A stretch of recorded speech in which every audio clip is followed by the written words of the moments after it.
চিনির পাত্রে কয়েকটি লবঙ্গ রেখে দিন, পিঁপড়া আসবে না। মোমবাতি ফ্রিজে রাখলে কম ক্ষয় হয়। দেশলাই বক্সে কয়েকটি শুকনো চাল রেখে দিলে বর্ষাকালেও দেশলাইয়ের কাঠির বারুদ ভালো থাকবে।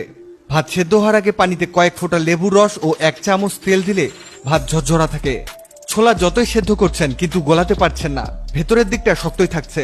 ছোলা সেদ্ধ করার সময় 1 চিমটি খাবার সোডা দিয়ে দিন, ছোলা বেশ নরম হবে। চাল ধোয়া পানিতে স্টিল ও কাচের বাসন কিছুক্ষণ ডুবিয়ে রেখে তারপর ধুয়ে নিলে বাসনগুলো ঝকঝক করবে। কলা ভেজা কাপড়ে মুড়ে ফ্রিজে রাখুন, খোসা কালো হবে না। লেবুর খোসা ফেলে দেবেন না, ছোট ছোট টুকরো করে ডিটারজেন্টের সাথে মিশিয়ে নিন, এতে ডিটারজেন্টও কম লাগবে এবং কাপড়ও ঝলমল করবে। কোল্ড ড্রিঙ্কসের ঝাঁজ বের হয়ে গেছে, ফেলে দেবেন না। ঘরের মেঝে, তেলতেলে কিচেন কাউন্টার ইত্যাদি পরিষ্কার করার জন্য ব্যবহার করুন।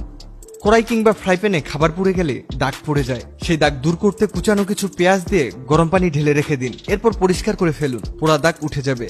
হাত, পা অথবা শরীরের অন্য কোনো অংশ পুড়ে গেলে দ্রুত পোড়া স্থানে পাকা কলা চটকে লাগান, জ্বালা কমে যাবে। ঠোঁট ফাটা দূর করতে নাভিতে প্রতিদিন সর্ষের তেল মাখুন। ত্বকে ব্রণ, সাদা দাগ থাকলে নাভিতে প্রতিদিন নিমের তেল লাগান। বাড়তি বাটা মশলা সামান্য তেল ও লবণ মাখিয়ে রেখে দিলে কয়েকদিন পরেও ব্যবহার করা যায়। অনেক সময় বাসন থেকে স্টিকার সহজে তোলা যায় না, তুলতে গেলেও আঠালো ভাব লেগে থাকে, তাই হাত দিয়ে না তুলে এক পাশে মোমবাতি ধরুন, এরপর মোমবাতি সরিয়ে এক কোণ থেকে স্টিকার তুলে ফেলুন। পান পাতায় রয়েছে অ্যান্টিব্যাকটেরিয়াল গুণাগুণ, যা